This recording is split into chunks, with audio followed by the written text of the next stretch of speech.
నాకు తెలిసిన సినిమాల నుంచి వచ్చినవాడిని, సినిమాలో డైలాగులు చెప్పను నేను.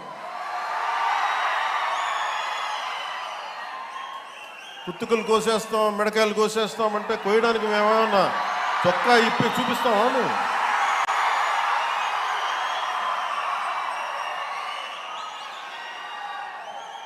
నేను సినిమాలో డైలాగులు చెప్పడానికి కూడా ఇబ్బంది పడతాను. సింహం గడ్డం గీసుకుంది, మేము గడ్డం గీసుకోలేదు, ఇది సరదాగా ఉంటాయి. ముఖ్యంగా ఇక్కడున్న యువత, ఈరోజు నేను వచ్చిన సందర్భం జేజేఎం కావచ్చు, కానీ ఇక్కడున్న యువతలో ఉన్న వేదన, కోపం, బాధ,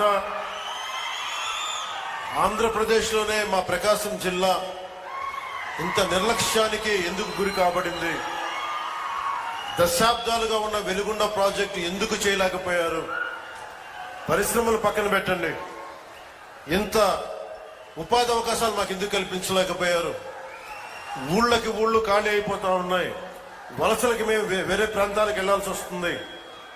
ఇలాంటి నేపథ్యంలో మీ ఆవేదన, మీ కష్టం, మీ బాధ బాగా అర్థం చేసుకున్నవాడిని. ఇక్కడ ఉన్నది నేను ఒంగోలు జిల్లాలో ఒక 2 సంవత్సరాలు ఉన్నాను. ఒంగోలు టౌన్లో ఒక 6 నెలలు కనిగిరిలో ఉన్నాం. అప్పటి నుంచి ఇప్పటికి కూడా కేవలం నీటి సమస్య, తాగునీటి సమస్య. ఆ తాగునీటి ముఖ్యంగా కనిగిరిలో పనిచేసేటప్పుడు 6 నెలల్లో ఎందుకు వెళ్ళిపోవాల్సి వచ్చింది అంటే, మోకాళ్ళు వంగిపోతాయి, వెన్నెముక వంగిపోద్ది, ఈ ఫ్లోరైడ్ సమస్య ఉందని చెప్పి మేము ఇక్కడి నుంచి వెళ్ళిపోవాల్సి వచ్చిన పరిస్థితి. అందుకని నాకు ఆ కష్టం అప్పటి నుంచి ఇప్పుడు దాకా నా గుండెలో ఉండిపోయింది.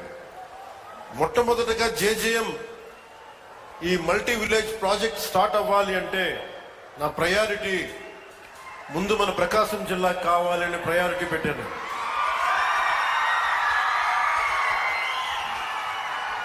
మంచినీటిని సరఫరా చేయడం జరుగుతుంది. ఈ పథకం ద్వారా దాదాపు ప్రస్తుత అంచనా జనాభా ప్రకారం 6